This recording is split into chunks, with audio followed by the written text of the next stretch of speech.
Okay. Entertain a motion coming out of executive session. So moved. I was gonna say what it is. Yes. Oh, okay, yeah, I move that we come out of executive. No, we've We already done that. I move that we authorize Bobby to proceed with the next step in acquisition of property pending DLG approval to make a counter offer. Second. Any discussion? Is that what you want, Carolyn? That's it, you took the words right out of my mouth. Call roll, please. Let me just clarify that. So authorize body to proceed with next step in condemnation. No. That we're, In what? the next step in acquiring properties for the Center Street. Counter offer to be approved by DLG.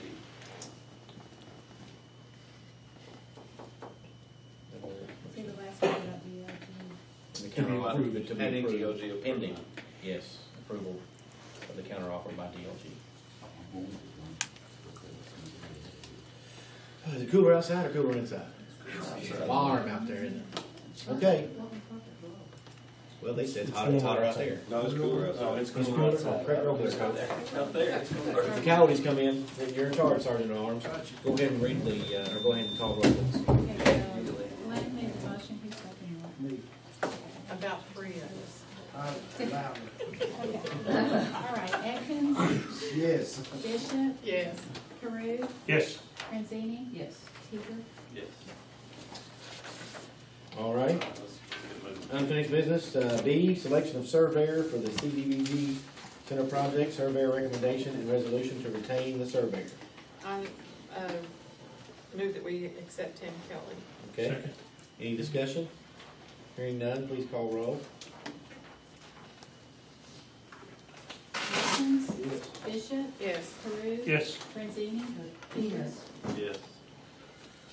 Item C, first reading of an ordinance creating a franchise for the erection, laying, and maintenance of electric facilities and appurtenant facilities and equipment in, along, and across the public ways, roads, streets, alleys, and other public places in the city of Moorhead, Kentucky, currently served by Fleming Mason Energy, for furnishing and selling electricity by means of said facilities and providing for the sale of said franchise.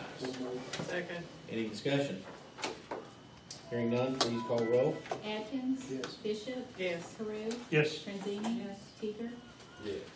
Item D, second reading of an ordinance amending the interlocal cooperative agreement between Round County, Kentucky, the city of Moorhead, Kentucky, and Moorhead State University, providing for a community recycling. Any discussion? Hearing none, please call roll. Atkins, Yes. Bishop, Yes. Carew, Yes. Franzini, Yes. Teeger. Yes. Item E, second reading, an ordinance amending the city of Moorhead, Kentucky annual budget for 2014 through 2015 by estimating revenues and resources and appropriating funds for the operation of city government budget amendment number 2. So moved. Any, Second. Bruce, you still want to switch? Second by Glenn Teeger, any discussion? Any discussion? Hearing none, please call roll. Atkins, Yes. Bishop, Yes. Carew, Yes. Franzini, Teeger. Yes. All right, new business, proclamation declaring, I'm sorry, e-meetings, I'm sorry. Sorry, Glenn, I'm trying to get you out. E-meetings, training schedule for council and purchase of additional laptop. Training. What do we need Do here? you need to Well, do what are our what? choices? What's other dates or? Y'all An make it hour down there. before the June meeting, would that work? I will not be here for the June meeting. Okay. I will not be here for the May meeting. How about July? for my meeting. How about an hour before the July meeting? I would like to have it to use. I mean, that's 2 meetings away from. Well, let's just have, when we have it on a, during the day or something, or what? We can, it's gonna take us a little bit to get there during budget time. I'm anxious, believe me. Excuse me, I will be here for the June meeting. I take that back. Who will not be here for the June meeting? Is the June meeting early enough, Jan, or do you want to try to do it through regular work hours and such? Or come in here on the evening? And honestly, schedule that, but if someone wants to come by my office, I'll log into it, training. Okay. It's really not hard. Okay. I mean, I I'm like serious. At least just have us a date, if we get it done earlier, I we'll would be set it done up a for the date. Zoom meeting, but if you want to learn how to use it before that, just come by my office, call me. Okay. Okay. The June meeting is the 15th. 15th of June? I'm asking. Yeah, yes. Can't be the No, 15th. the No, it has to be the It's the 8th. It'd have to be the 8th. 8, okay, all right. Plug that into the computer, Coach, if you want to, right there on top. This one? Yeah, All right. that's the easiest way to do it. Let's try this one. I will be here for June. Okay, so let's do that for an hour before the meeting. And But- I'll do mine. Bruce, are you gonna be here June? Yep. And Carolyn? Literally, 90% of the training is gonna go to you all here. It is. Yeah. Our part is not hard. Well, and the purchase of the additional laptop will go towards Joni, who I've given mine to her in the meantime. So, anything else on that? These are not out of the box yet. Do they have everything on? Are they ready to go? Yeah, I pulled mine out of the box and Ready to go. get to be hooked up to the internet. On the website. And that'll get you registered and all that, so. I'm gonna argue with Glenn about how easy it is, so the way Outlook is done, on this is foreign to me. And so I don't like the way Outlook's set up, it's different, very different from the way I've got Outlook, and I actually have a hard time tracking it, so, Is it because it's Windows 8? Yeah, that, you're talking about doing that. I'm talking about e-meeting itself, okay. that part. That's what the training. If we need to set up a Microsoft training, that's different. Is it because it's Windows 8? I couldn't, no, I know, I'm just telling you the way Outlook is on this thing, It's the new, it's like Google Mail, it's which the I hate. Office 365. Well, I think they make a mask for that you can add to it and make Yeah, it you're make talking it about the whatever you're Office suite that's on Yeah, there. right. It's more difficult. Okay. I'm just talking about the, Gotcha. Right. Anything else? New business then, may I move into that? So moved. Second, proclamation declaring April as Fair Housing Month. I have it right here. Can we read the whole thing or just sign it? Sign it. Sign it, when you feel like Second. everything. Corinne Francine? Is that what you made a motion? Yes. I Move. second it. I moved it. Tom, Carol. I'm taking credit for that. Go ahead. Go ahead. I'm just going to So find the signed. notes. Go ahead and call roll, please. Atkins, Yes. Bishop, Yes. Peru, Yes, Francini, Yes. Teeger. yes. And this is not a proclamation, this was handed to me by Chief Sexton. This is National Public Safety Telecommunications Week. Just want to let everybody know. So if you see your public safety officer and your telecommunications person, thank you. Dispatchers. Item H on the back, municipal order amending Moorhead Police Department's policy number 2 and policy number 30. So moved. Second. Any discussion? Chief, can you tell us what we're doing here and why? Policy 2 basically said, under all the different job classifications, that they would attend a 18-week, actually I think it said 16-week, and it's now 22 weeks, effective January, so we just changed all those. Policy 30 was the awards. We added 3 new awards a couple months ago. We set restrictions on the first award, but we didn't make the same verbiage on the other 2, so we just cleared that up. Call roll, please. Atkins, Yes. Bishop, Yes. Peru, Yes, Francini, Yes. Teeger. Yes.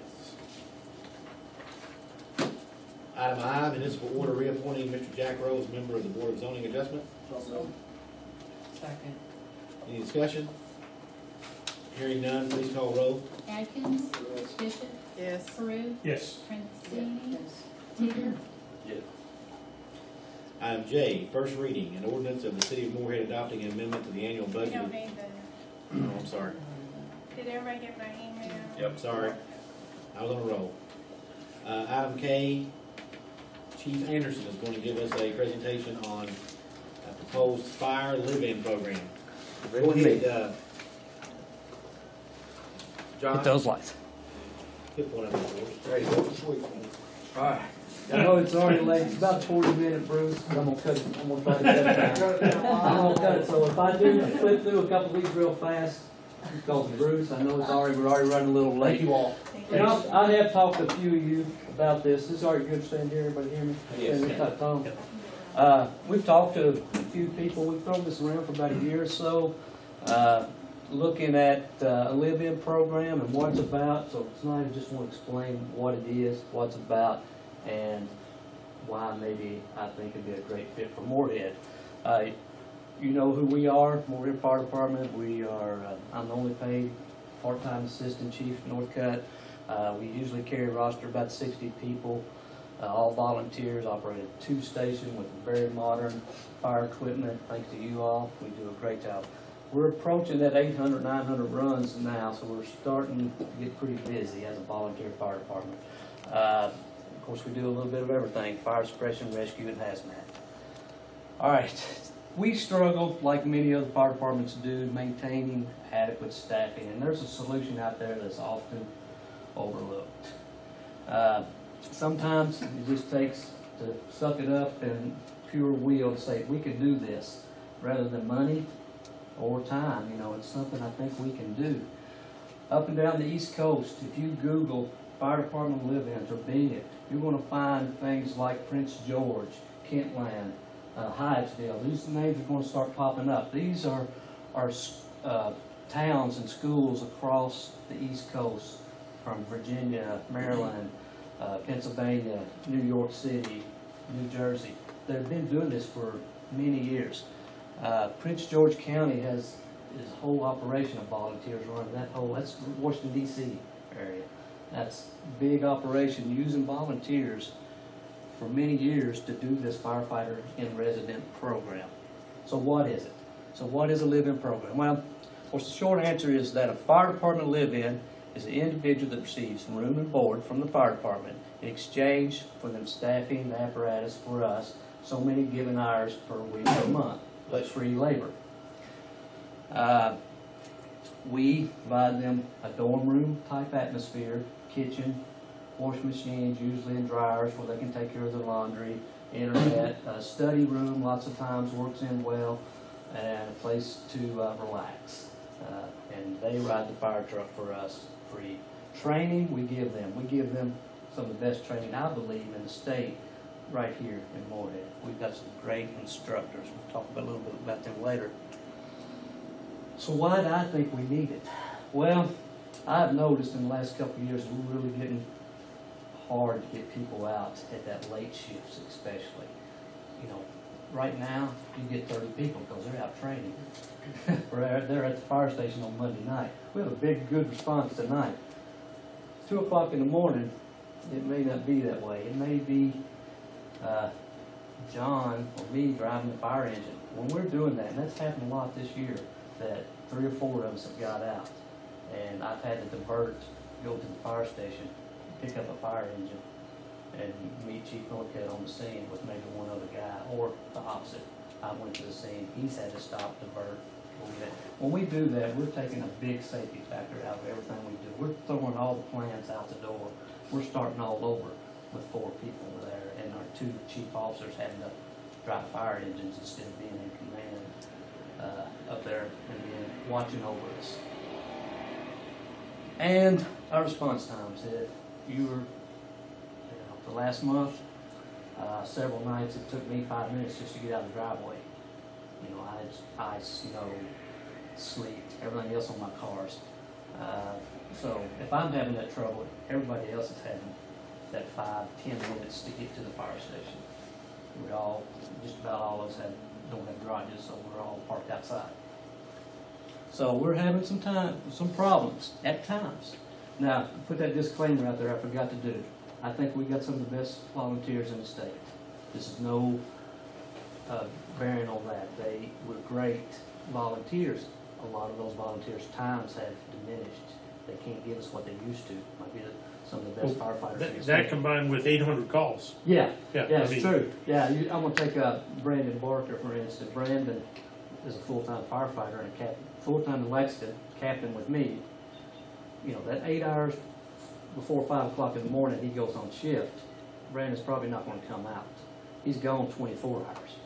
And then when he gets back, he may be working for Ray at another job. So his time, you know, where it used to be giving me just tons of times 2 years ago, it really went down.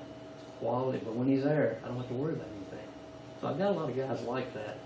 Again, we got great firemen. It's just it takes a lot more of them to do the same job. Looking at response times, we won't go into NFPA 1710, but it's a standard that looks at response times and talks about it. It's not long, it's a standard.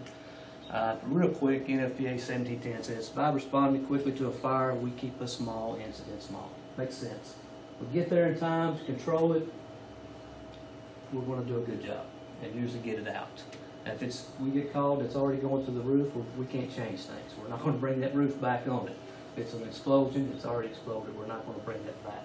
But if we can control a small fire, good response times makes the difference. The NFPA 1710, really what it's saying is a fire department should be able to get out the door in a fire apparatus in a minute. And again, I told you my story. Most of my guys have got an estimated arrival time at the fire station is 5 minutes. That's, you know, we got a minute to get on a gear after we get there. So some may get there in 2, some may get there in 6, but you got to get a crew together before you can respond. This is where we're having a little bit of trouble. We can be a little bit better to be where I think we need to be in this community. We need to get that better. Again, good response times makes a difference. A fully staffed fire department stands a much better chance of minimizing damage. NFPA 1720, I wouldn't be fair to if I didn't mention it. It looks at volunteer fire departments. And just real quick, it says volunteers cannot guarantee availability like career on-duty staff can do unless the volunteers are in the station when they actually are alerted. And that's what we're trying to do, get the volunteers, free labor, in the station. And we used to do a thing when I was full-time in Nicholasville, fast water. And we train, get there quick, know where to task, and put water on the fire. We solved a lot of problems. There becomes a point where volunteers and the community serves, you've got to do something different. And I think we're close to that point. If you live in a bedroom community and you're on a volunteer fire department, you're protecting mostly bedrooms, make 100 runs a year, that's probably the best service and best value for your buck. Moorhead is protecting a lot more than just a bedroom community. We are the only volunteer fire department that's covering a state university. Murray, Eastern, Northern, Western, go on to all of them. They all got full-time fire departments. Moorhead's the only one that doesn't. We're also protecting St. Clair, 5 or 6 schools, elementary. Guardian, yeah. Guardian. And listen, that's big to us. You know, Guardian employs like 550 people. The money that they bring in here that's spent in our town is what, they're the 3rd or 4th largest employer.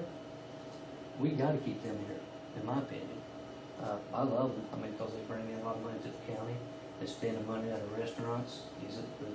But we got to protect those jobs in the factories. Seal Master, Guardian, and St. Clair. You know, if we can get there, if they have a small fire, and we don't get there in time to control it, it's a big loss. It's not only it's a big loss way down the road for tax money and jobs.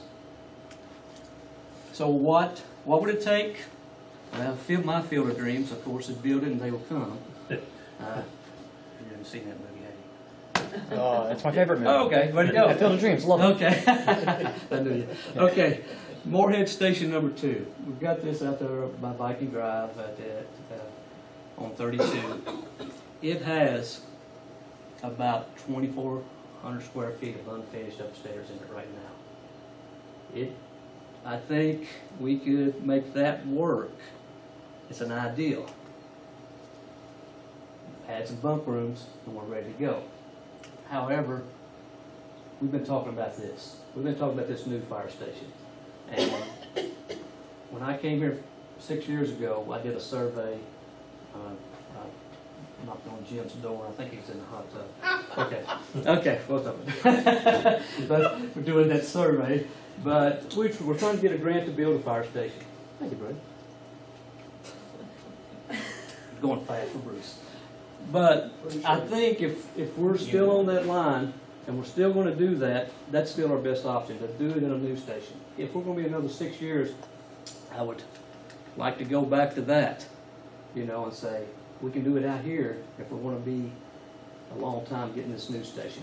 But I really would like to put it in a new station. It would work.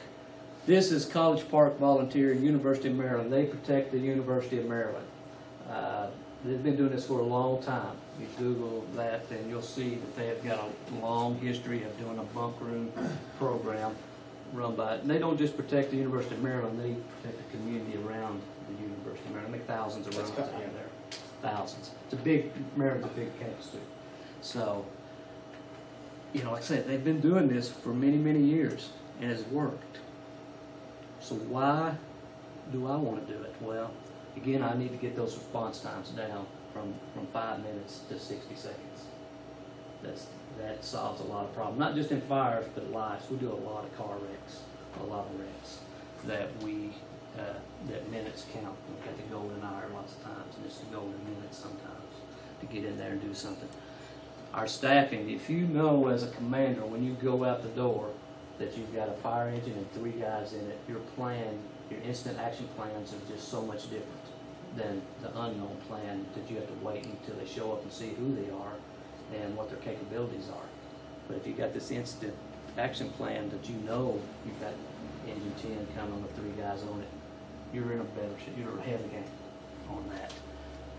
It's a better service for a community. Additional services, you know, if you got these guys working for you or staying at the station, you know, I've had to beg, the last couple of weeks I've had a lot of schools call, say, can you come do this program, can you do that? Like Cova, you know, Cova, can you come and do this for me? Cova Cornet's jumped up and ran up to the schools and took care of it for me, had a lot on the plate. But they can do other things. We test every section of hose every year. That's a big task. We have a lot of hose. It has to be tested. Fire hydrants, pre-planning. These guys can go out and do that stuff for us. It's going to take a lot of pressure, a lot of stuff off of the volunteers, the rest of the volunteers, where they can do it. Again, I'm not trying to take responses from the volunteers, but they're great. But I believe if we get this going, this company can do a lot of those responses without having to call everybody else out.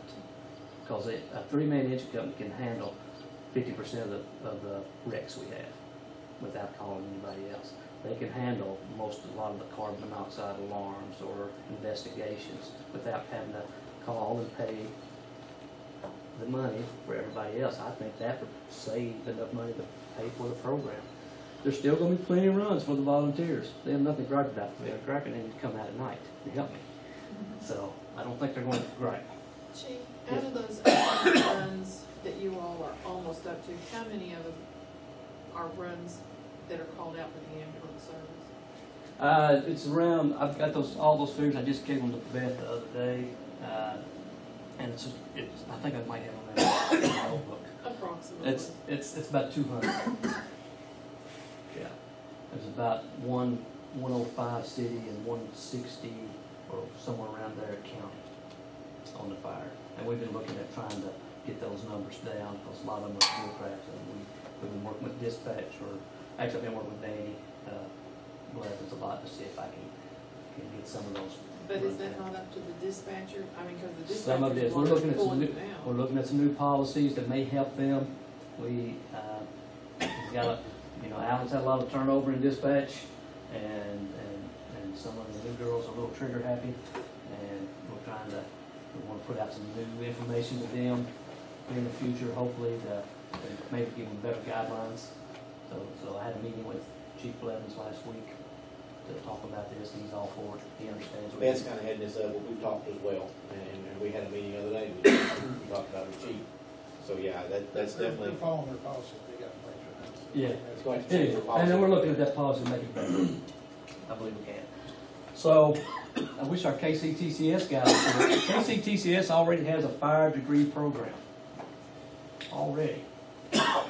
So, and they've moved to this new great building. It's got plenty of room and offices. A lot of my guys, Jeff Barker, I've got a lot of Barkers, Scotty Barker, Brandon Barker, they all teach for KCTCS in the fire degree program. They work on that. Matt Brown, Gary Clark. And I got 5 or 6 guys that do that. They, Gary and Brandon actually go around and proctor fire departments all over the state in their testing skills. So we've got some of the best around. But you know, we've got a fire degree program already at KCTCS. They come here, go to get their generals from Morehead State, live with us. I think it can happen. I think that can happen. And one of the things you and I talked about, we've talked several times on this, that what would be, be beneficial, not only would they get their degree, but we would, the trade-off would be, we would require a minimum amount of time they could stay with us.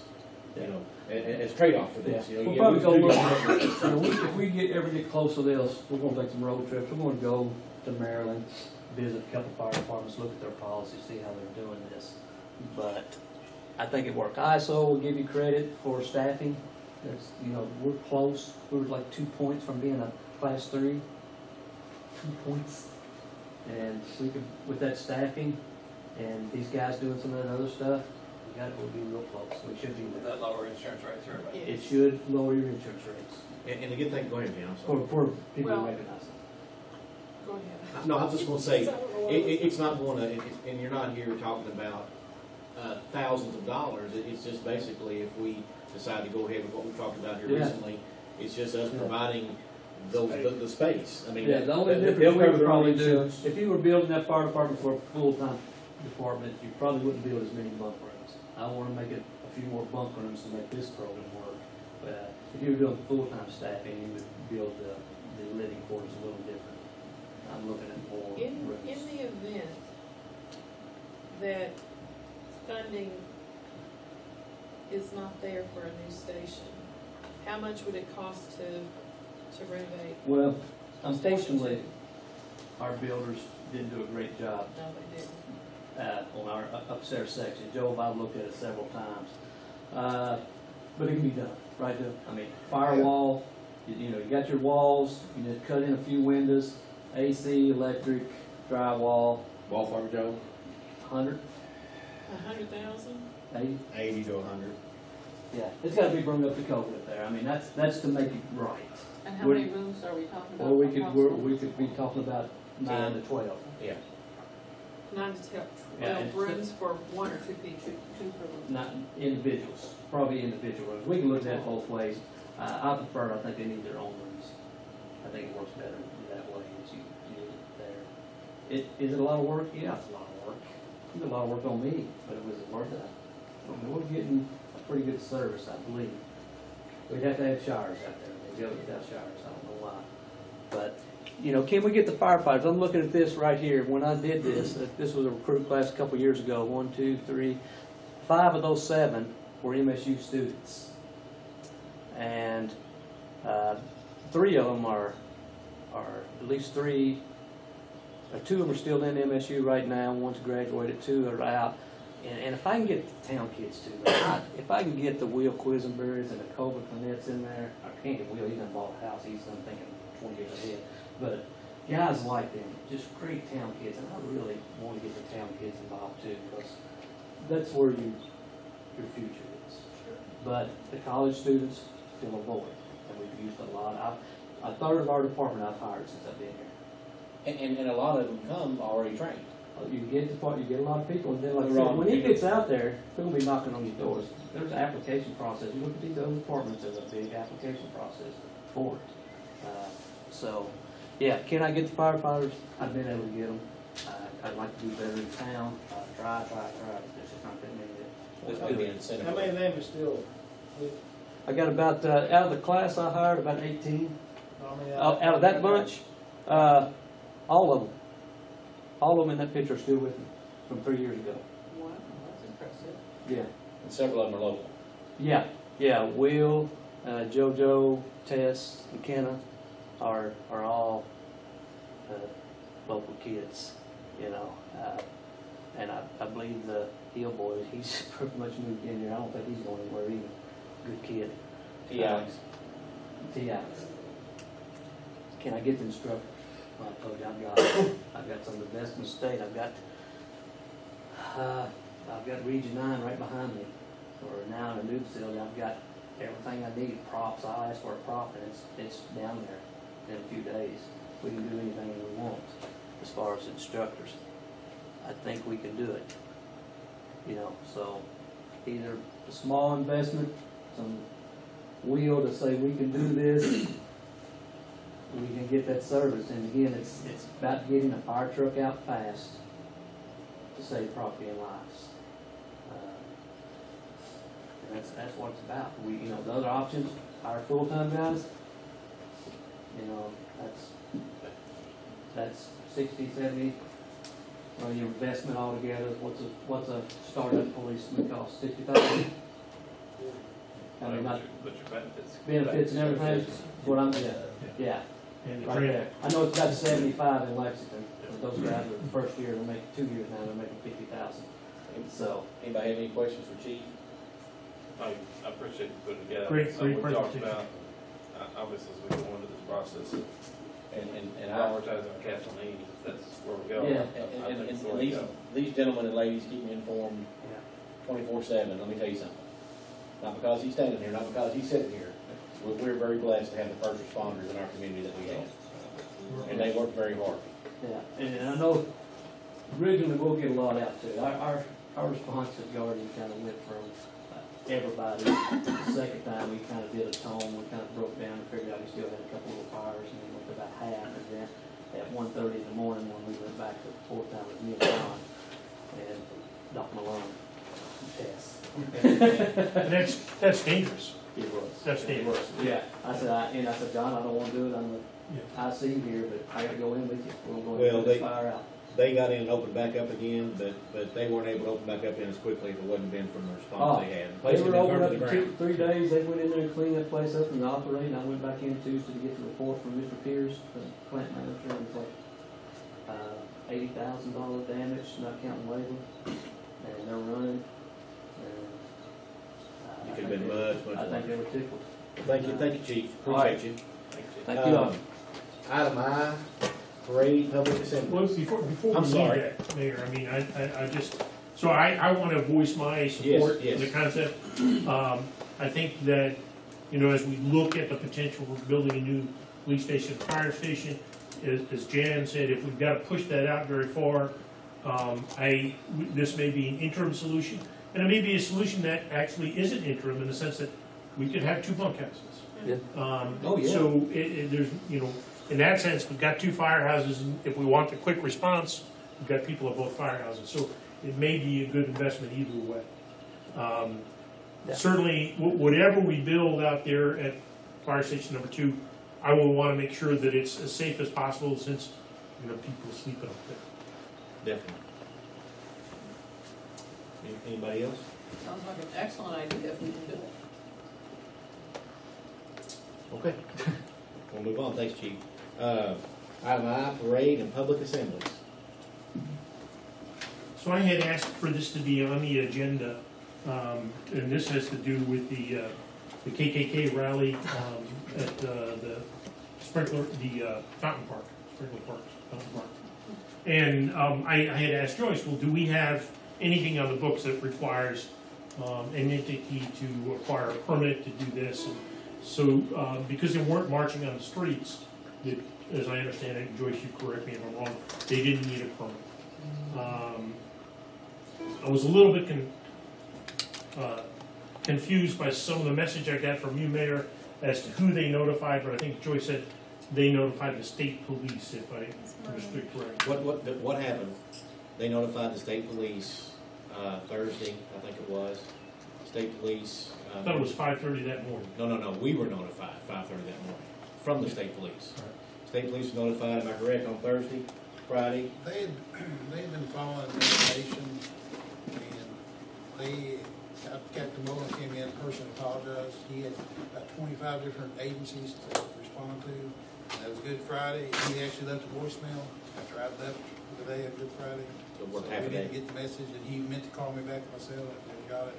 So there was miscommunication. There was the chief of Flemingsburg wasn't notified as well. So, but they'd been following the information, and they'd made an arrest on Friday night or Thursday night, one. And they thought that would have been the end of it, and they was able to obtain an itinerary of where they were going to be at. And so he had some troopers assigned on Saturday, and then they ended up following them around to the different cities. And what was their purpose in doing that? Well, they're smart enough to Who's know. they, when you say they? Well, the group. They're smart enough to know that they Okay. contact and let people know they're coming, so they have protection. Because they're not gonna let people, the police are gonna be there to protect them. The concern I had was, and it's been taken care of, but I wanted to voice, and that's why it was confusing, Tom, it was confusing to me too. I was just trying to keep you aware. MSU and the sheriff's office were notified Friday. We weren't notified until Saturday morning, following a major flood at 5:30 in the morning. I was upset that we weren't notified at the same time. And once David and he talked, and Chief talked, and we understand why. That's why I've sent it to you, that I wish, not that we could do anything about it, but at least our officers wouldn't get a phone call, hey, there's something going on down there, we would have been prepared for it. And so that's been taken care of, and David's Chief satisfied with, Mr. Bowling, so that's where we are. So the other part of it was that Joyce, so when I found out we had no ordinances that govern this, I thought, well, I asked Joyce, are there some sample ordinances that we could look at? And so that's what she sent out to us on April 7th. Several cities have adopted ordinances that if you're going to stage a rally in a city, there is a permit process. And I think that permit process just helps us as a city know who's coming and prepare. So it's something I think we should consider. Because we have a major state university here, and I think there are other events that may occur that we might want to be prepared for. We are global. Tom, a while back, did you all pass something about a non-hate ordinance or something about Non-discrimination. non-discrimination? Fairness. It's primarily in housing. Housing and I jobs. thought there was a hate clause. No, that was- with that. I wasn't part of it, but Still wasn't up to that was a fairness Okay. Fairness ordinance. with housing, so people were discriminating Housing, against. jobs, Okay. financing. Yeah. Okay. So Joyce researched it and sent us 3 examples. I mean, I think it's something we need to look at because it helps everybody prepare, and it doesn't have to be a KKK or a quote-unquote hate rally. It can be things that we need to know about, and primarily for safety of our citizens, so the police officers and first responders know parades, and how big the crowds are going to be, where it's going to be located. Do we need to? I mean, those are things that I think would help us. It would give us a heads up to make that a requirement, in my opinion. The ordinance in Ashland also addresses funerals. And so, you had that group, I think they were out of Missouri. Yes. They were going to veterans funerals and staging protests. So there's a lot of potential benefit. I agree.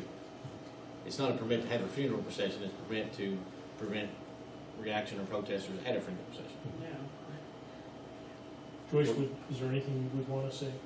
No, do you want me to draft something? What do you all in agreement with that? You think we need to have something? I don't have a problem with it. One of my concerns is that once you put something in place, that who's going to police whether someone's doing it? I go back to an example of last year, and I don't care to say who it was, but we had a tour bus show up with Grimes. Now, do you want to be in front of that when they haven't called ahead and stop it? It's a very good point. And so enforcement of it, to me, becomes, because if you start picking and choosing, you're opening yourself up for a case. That's exactly what they're And they will look for that. And, that, the only reason I even knew about that one is they parked the tour bus and set up on Rankin School Board property. Well, and it was, before we could get it stopped, there was 500 people there. And they hung banners on the fences. Right, so was the school board gonna go out there and say, get off our property? And you're gonna be in that position, and if you don't enforce it on everybody, then that very group that you're trying to stop is gonna be the very first one that'll bring a lawsuit against you saying you're discriminating against them. So do we have nothing in place at this time with this sort of language? Not to prevent what they do. No. Okay. We if they have a parade, Okay, yeah. But we have a special If they're event. going to block the streets, they have to go through. They weren't impeding They weren't on the traffic. streets. That's my concern. I'd be all for it, but do you really want, is there a way to draft the language, Joyce, that, if you Was that don't, you, Chief? Yeah. if you don't do it, there's a fine involved. If you do it, if you show up, you gotta fill out the paperwork on the spot, or is there some way we can do that? to Usually where we- there's a 2-day requirement to give.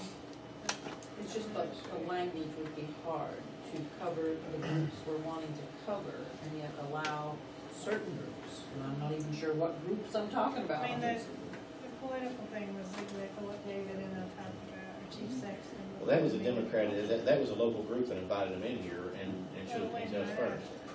Yeah, it doesn't matter who. I know, I'm just saying, they just didn't show up spontaneous, they were invited by a local group that should have asked us. You will be faced with a time where we would have to step up and either shut down something like that or have a fine in place.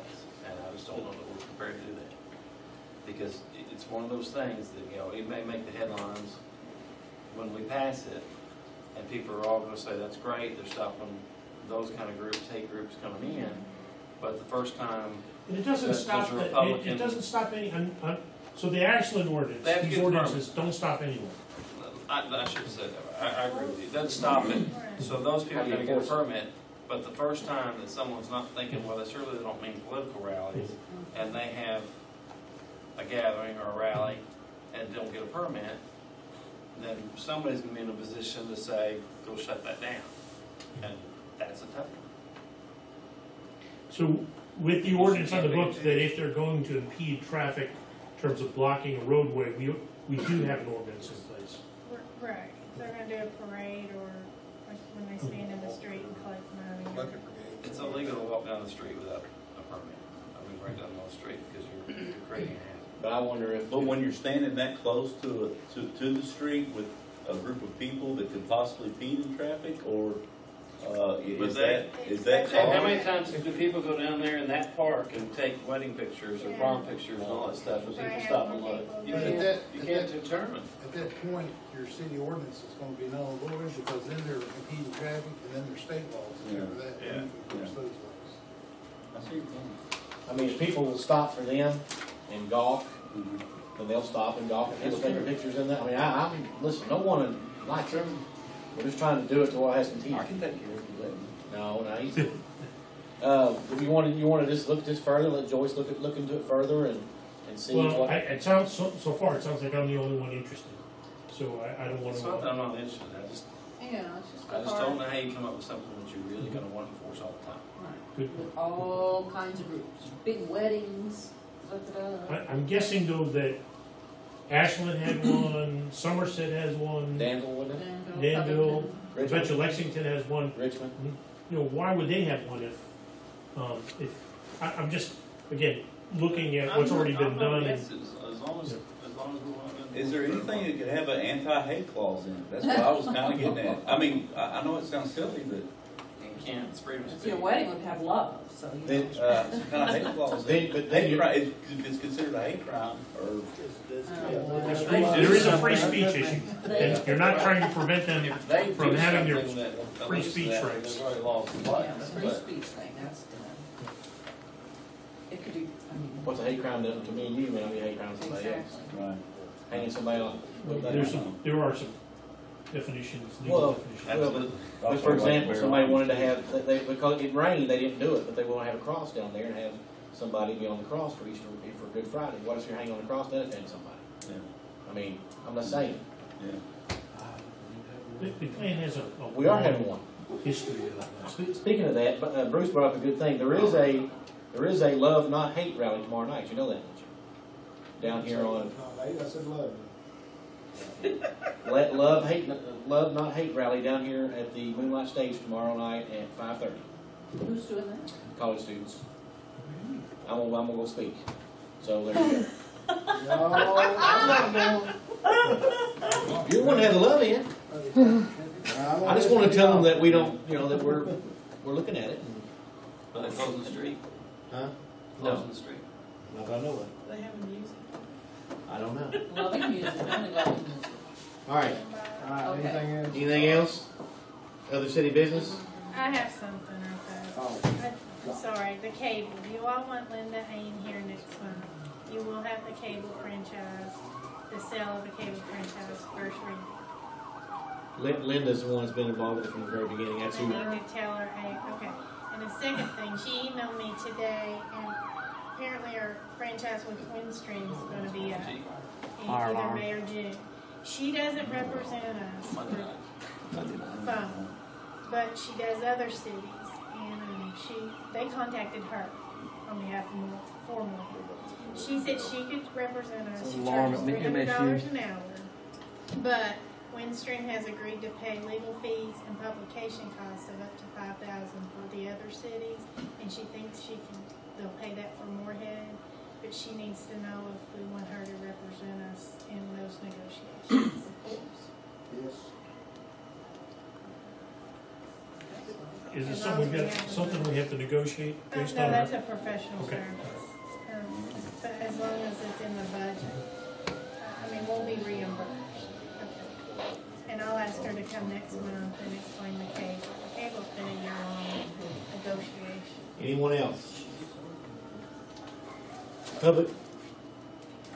Well, a couple months ago, I brought up the fact about printing of the shirts and how I felt it should be bid between all people who can do printing. And then it was brought to my attention that on January 9th, 2012, it's not an ordinance, but it's a policy. It's a purchasing and contracting policy. Purchases between $5,000 and $20,000 the department head must contact providers and obtain at least 3 written quotes for said goods, etc. So I wonder if the shirts would fall under that. Carolyn, I can answer that. All right.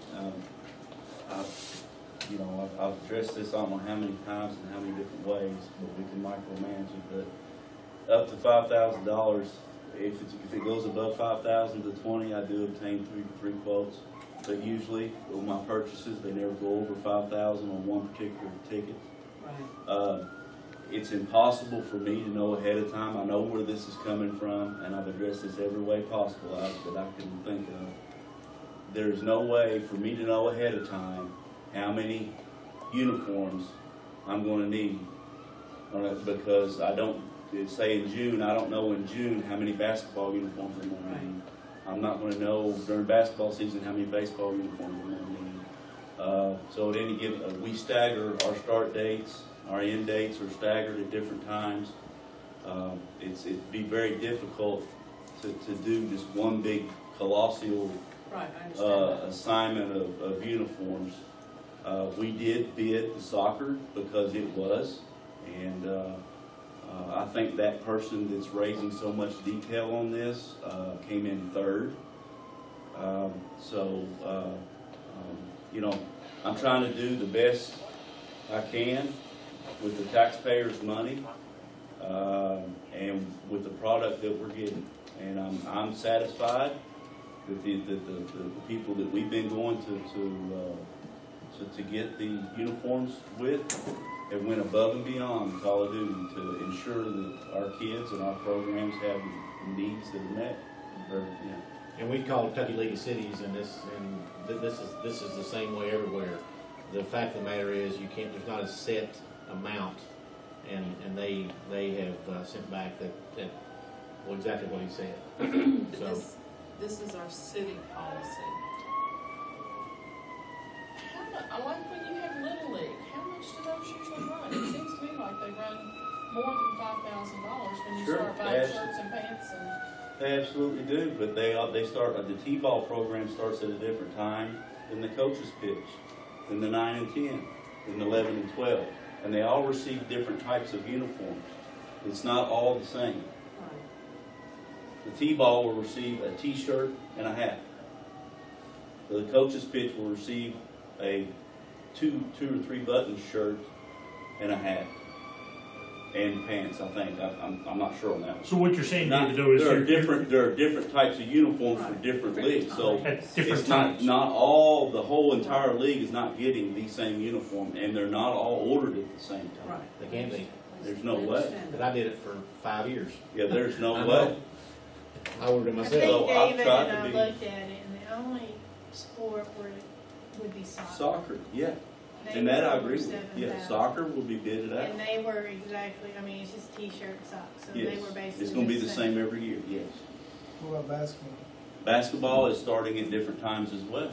I start my first and second grade league, third and fourth. Some play in the fall, some play in the spring. I don't start my 7th through 8th grade boys and 6th through 8th grade girls until after the middle school program is done. They just now been playing. Yeah, well, I've addressed this so many times in so many different directions. It's been stressful, I guess, to say the least. Well, the bottom line, it's been quality products, we can depend, and watch change. Try to stay low. I mean, it's been done for the right I amount can of go money. to Dallas, Texas and meet everybody's Anything? problem. Right, oh, I'm sure you can. I guess I just think in the spirit of fairness, and I understand you're following the law, but the total expenditure for shirt, printing, and the rest of the uniform needs is significantly more than this amount. It just seems like in the spirit of fairness, the product acquisition should be passed around. Well, And I'm So not what- relatives with anybody. so what do we do when another business comes in and starts up, and another, and Well, another? there are four, of course, So I'm just stating that I did do business with the one particular person that that keeps addressing this issue. I did do business with them, and I did not like their quality. okay. Their quality was subpar, Hmm. in my view. No, I don't know, so I can't say.